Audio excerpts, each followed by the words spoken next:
A town with only one resident, a village disappearing into the sea, and an island ruled by a single man among dozens of women. Let's explore them.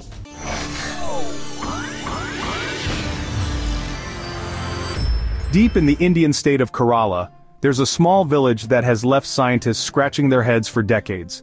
In Kodinhi, almost every family has at least one pair of twins. Walking through the streets, you'll see children who look like perfect copies of each other everywhere. It's not a coincidence or a trick of the eye. This place has an unusually high number of twins, far more than anywhere else in the country. Nobody knows for sure why this is happening. Some say it's genetics, others believe it has something to do with the local water or diet. What's even stranger is that this pattern has only started in the last century. Before that, the village was just like any other. Now, with hundreds of twins being born, it has become one of the biggest unsolved mysteries in the world of science. Doctors have visited, researchers have run tests, but no one has found a clear answer. The locals don't seem too concerned though. They see it as a blessing, something special about their home. Weddings here often turn into reunions of nearly identical faces. Schools have classrooms full of children who look alike, making it a challenge for teachers to tell them apart. People in Kodinhi don't just accept their unusual situation, they celebrate it. They even hold events where twins from all over the village come together in matching outfits. It has turned their home into a place of curiosity, where visitors come hoping to understand what makes this village so different. Scientists may still be searching for answers, but for the people of Kodinhi, life goes on as usual, just with a lot more mirror images than anywhere else. Hidden in the rolling green hills of Brazil, there's a village unlike any other. Monowi do Cordeiro is home almost entirely to women. They run the farms, manage businesses, and make all the rules. Men are allowed to visit, but they don't stay long. This isn't just a group of women living together, this is a society built by and for them. For generations, the women of Monowi do Cordeiro have shaped their own way of life. They don't follow traditional gender roles. They make decisions as a group, ensuring that everyone has a voice. Life here is peaceful, organized, and full of cooperation. Outsiders who hear about the village often assume the women must be looking for husbands, but that's not the case. They value their independence and the balance they've created.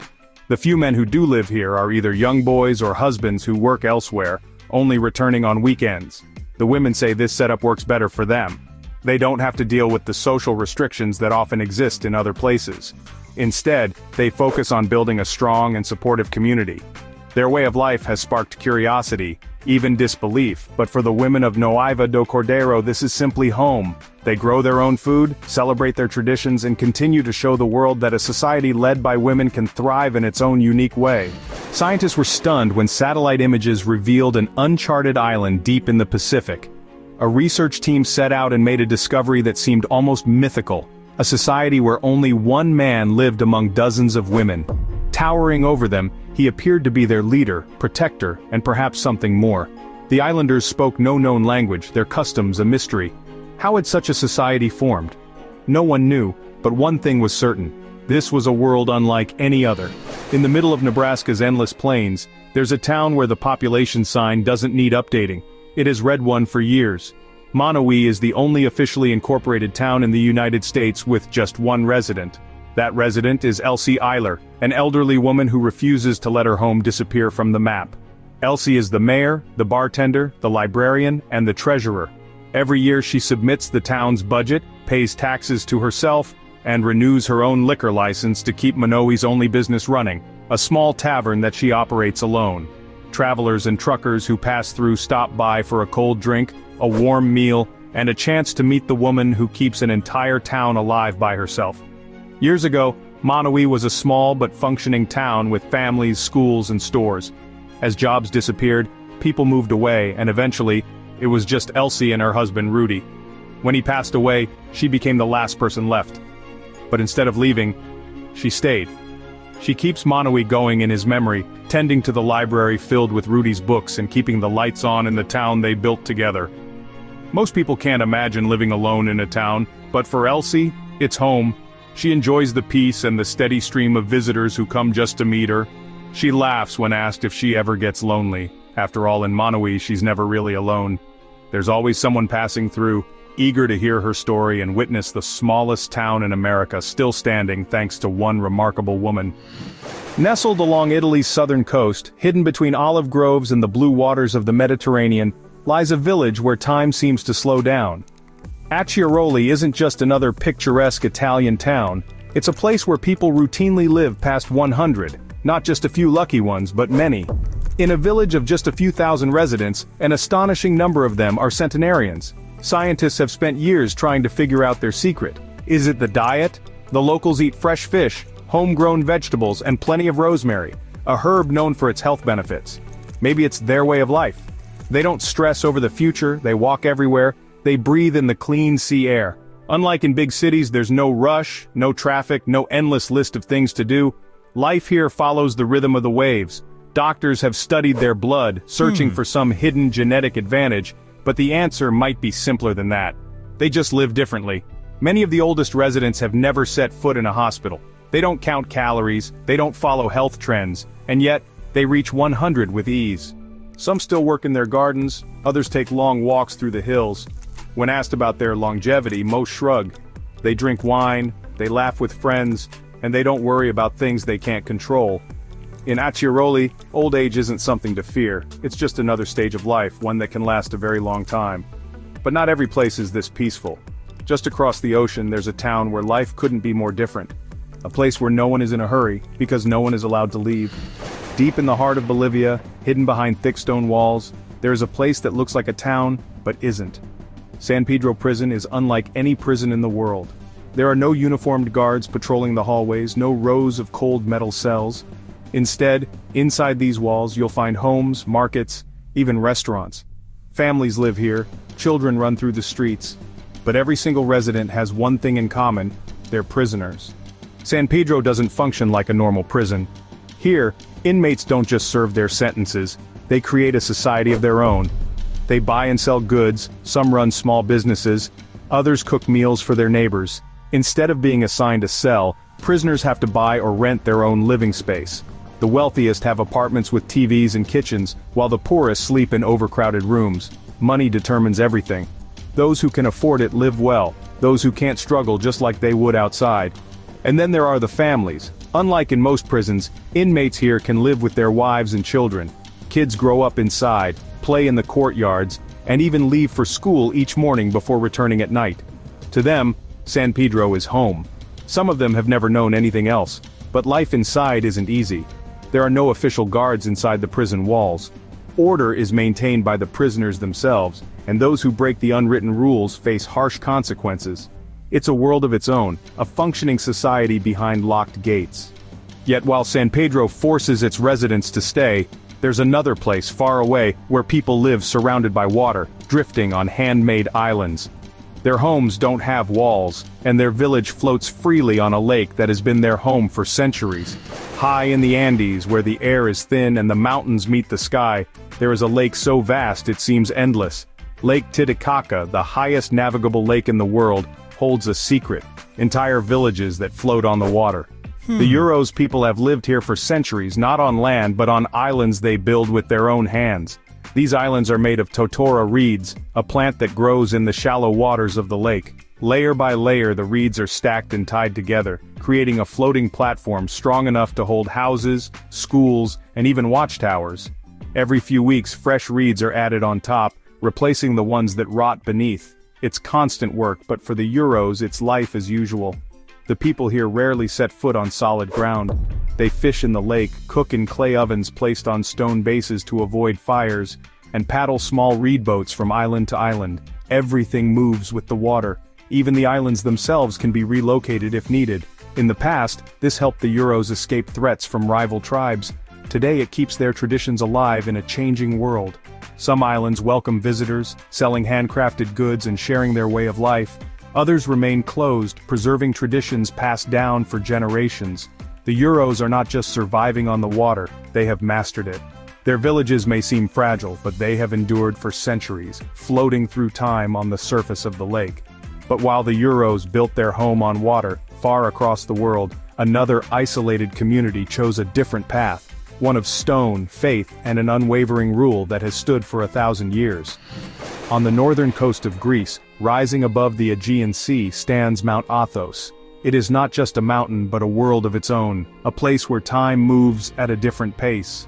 Here, in a collection of ancient monasteries, men have lived and prayed in isolation for over 1,000 years, and no woman has set foot here in all that time. The monks of Mount Athos follow strict religious traditions. They wake before dawn, spending their days in prayer, tending to gardens and preserving manuscripts older than most nations. Life here is simple. No distractions, no outside noise, just devotion. They believe this isolation brings them closer to God. The rule forbidding women dates back to the 10th century and is enforced without exception.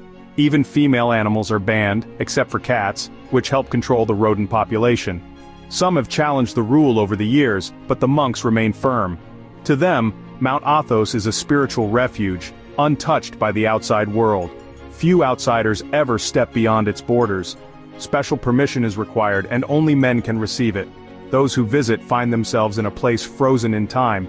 Byzantine frescoes cover the monastery walls, chants echo through stone corridors, and the outside world feels impossibly far away. For the monks, this life is a choice, a commitment to a way of living that has not changed for centuries. But not all isolated communities choose silence. In another remote village across the ocean, an entire town communicates in a way most people would never expect, without words, but with a language of their own. Tucked away in the jungles of Bali, there is a village where silence isn't a limitation, it's a way of life. Bengkala is home to an unusually high number of deaf residents, a rare genetic condition passed down for generations. But here, deafness is not seen as a disability. It is simply another way to exist. For centuries the people of Bengkala have adapted, creating their own form of communication, Kata Kolak, a unique sign language developed entirely within the village. Unlike the sign languages used elsewhere in the world, this one was built specifically for the rhythms of life here. Everyone in Bengkala, whether deaf or hearing, uses it fluently. There is no division. A conversation between neighbors flows just as easily in gestures as it would in spoken words. Daily life carries on just as it does anywhere else. Farmers work in the fields, shopkeepers sell goods, children play in the streets. The only difference is that spoken words are not necessary. There are no honking car horns or loudspeaker announcements, just the sounds of nature and the quiet movements of people who have mastered a language of the hands. What makes Bengkala truly remarkable is its approach to inclusivity. In most societies, the deaf must adapt to the hearing world. Here, the hearing have adapted to the deaf. There is no stigma, no one is left out. In Bengkala, silence is not a barrier. It's just another voice in a village that listens with its eyes. Off the coast of Colombia, in the middle of the Caribbean Sea, lies a tiny island no bigger than 2 soccer fields. But what makes Santa Cruz del Islote truly astonishing isn't its size, it's the sheer number of people who call it home. With over 1,200 residents packed into an area less than 3 acres, it is one of the most densely populated places in the world. There are no cars, no roads, and barely any space between the buildings. Houses are squeezed together, their walls almost touching.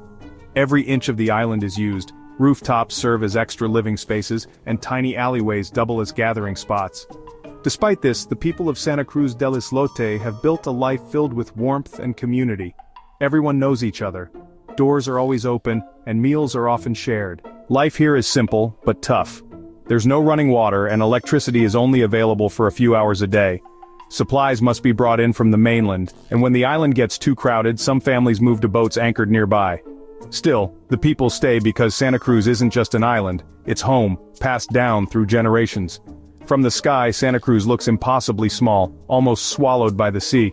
But for those who live here, it is everything. There is no empty land to expand, no space to grow, but there is laughter, resilience, and a way of life that thrives against the odds.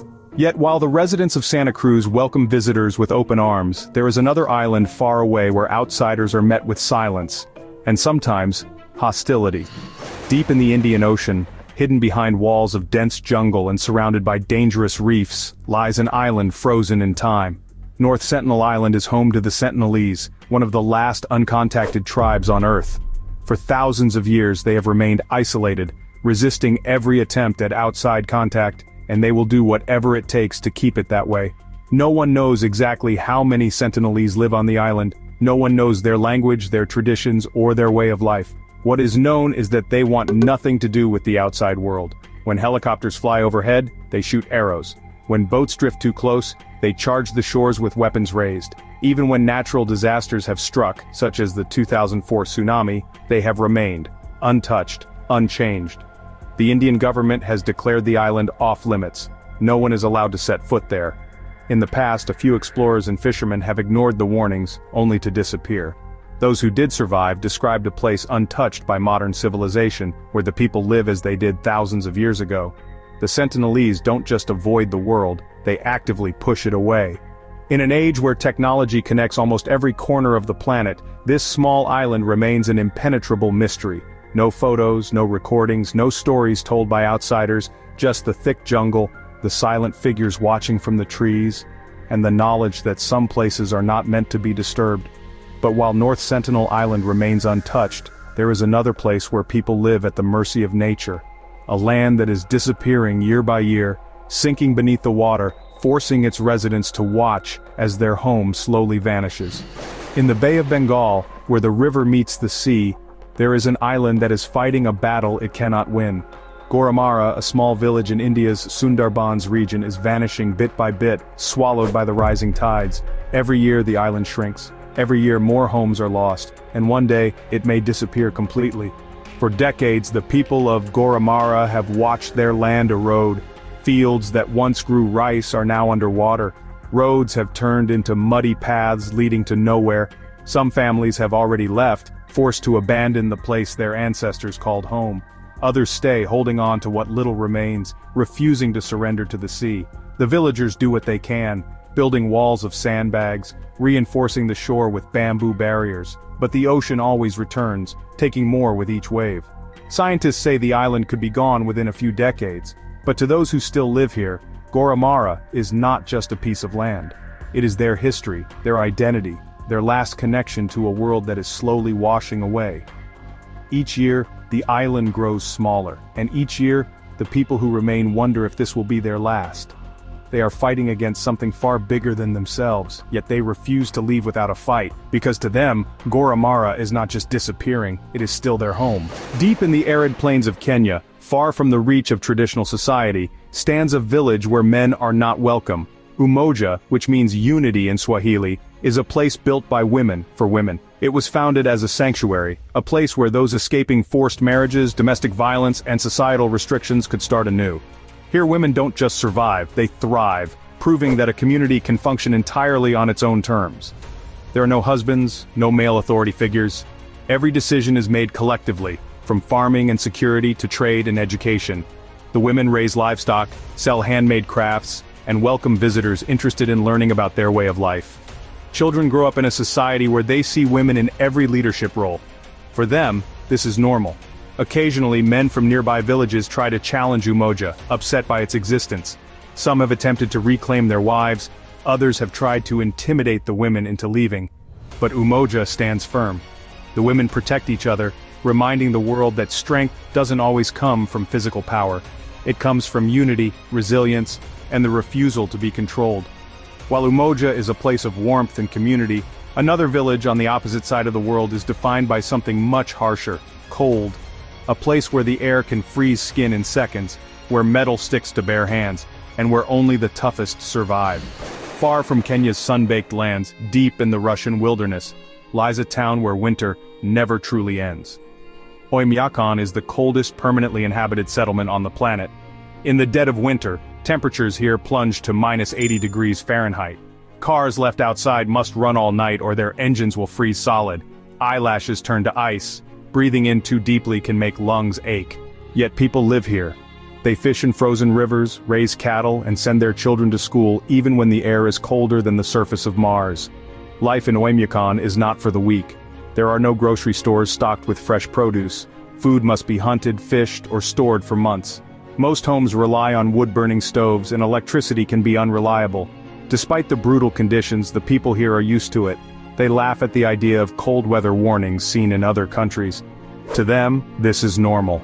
They wear thick fur coats, keep warm with hot soups and tea, and continue their lives as if the rest of the world wasn't watching in amazement. For all its hardships, Oymyakon has something few places can offer: stunning, untouched beauty. The snowy forests stretch endlessly, the night sky glows with stars, and the rivers freeze into sheets of crystal.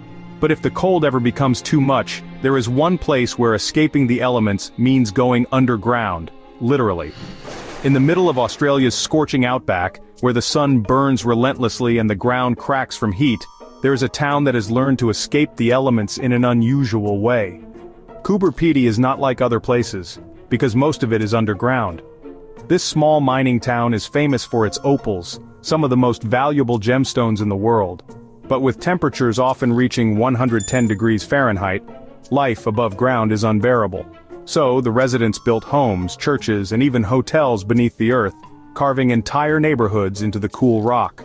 Walking through Coober Pedy feels like stepping into another world. There are underground restaurants, museums, and bars. Tourists who visit can sleep in hotels dug into the rock, where the temperature stays cool year-round, no air conditioning needed. Above ground, the landscape is barren, resembling the surface of Mars. There are no trees, no rivers, just miles of desert stretching to the horizon. But despite the extreme conditions, people love it here. The miners continue their search for opals, families raise their children in underground homes, and the town remains a symbol of human adaptability. When the land refuses to cooperate, Coober Pedy proves that sometimes the best way to survive isn't to fight nature, it's to work around it. Deep in the Amazon, hidden from the modern world, a tribe exists unlike any other, a tribe of only men. No one knows exactly how this happened. Some say disease wiped out the women, others believe they were taken by rival tribes. Whatever the truth, these men have survived alone for generations. They hunt, build, and pass down their traditions. But without women, their future is uncertain. One day their way of life may vanish, leaving only whispers of a tribe that lived and disappeared deep in the jungle. That's about it. Write in the comments which place surprised you the most. For more useful information, watch other videos.